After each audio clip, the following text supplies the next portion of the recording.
right. 100%. And here's the thing. As many of the judges are human compromised and blackmailed, bought off, and controlled.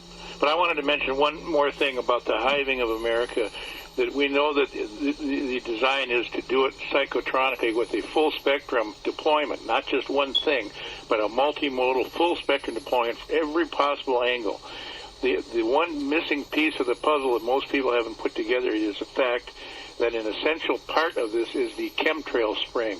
The various exotic nanoparticles, which are actually quite toxic, which are sprayed, will be inhaled by people, will be eaten in their food and their water, and a lot of this stuff goes through most water filters and will end up in their bloodstream and will cross the blood-brain barrier and then will be flashed in the brain through these high-tech quantum means.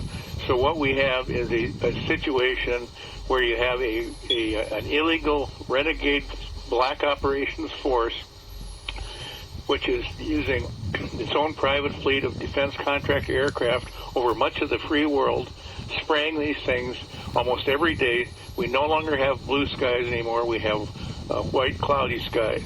And this right there is the key thing. If people can see that we're being poisoned above, and it isn't just enough that it's toxic, there's a long-term plan to use this as the keystone to the full-scale psychotronic attack on us.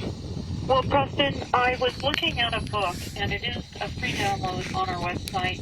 It's called Mind Control by Lincoln Lawrence, and it's Were We Controlled? And I looked...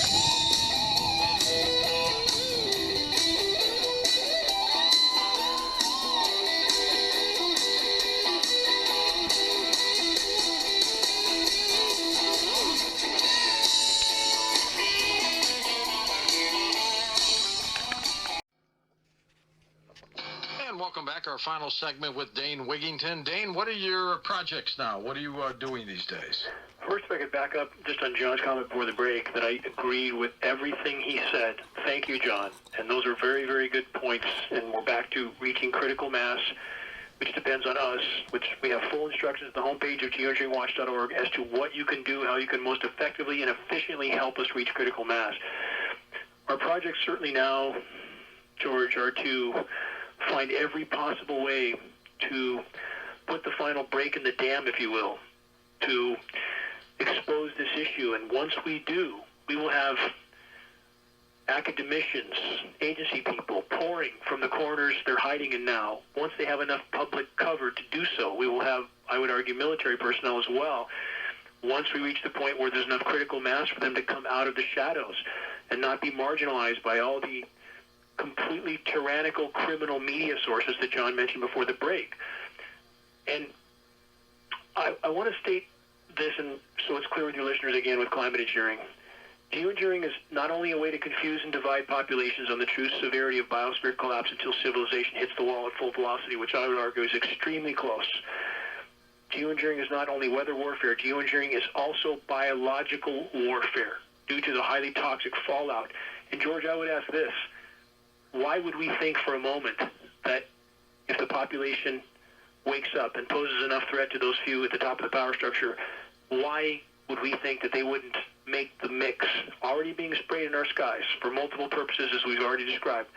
What is to keep them from putting something much more lethal in that mix? How do we know that that's not going on already? And some lab tests indicate it is. That's right.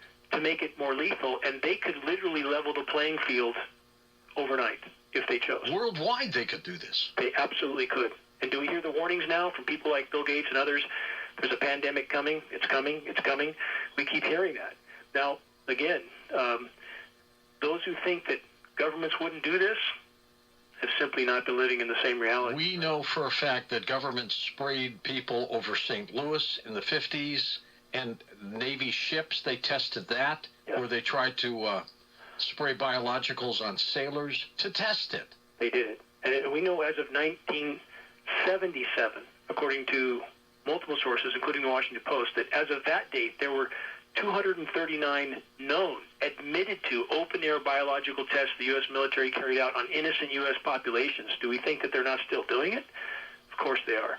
So again, for those who want to wave their flags, pretend they're patriotic because they're following the official narrative of the completely criminal, tyrannical, and psychotic power structure. That's not patriotism. That's tyranny. Let's go to Douglas in Cedar Rapids, Iowa, east of the Rockies, to get this segment going. Hey, Doug, go ahead. Hi, Dane. I was wondering if there's any correlation between the meds someone might be taking for mental health and the interaction to the toxic heavy metals that we are being exposed to in chemtrails. The short answer is almost certainly yes. And this is something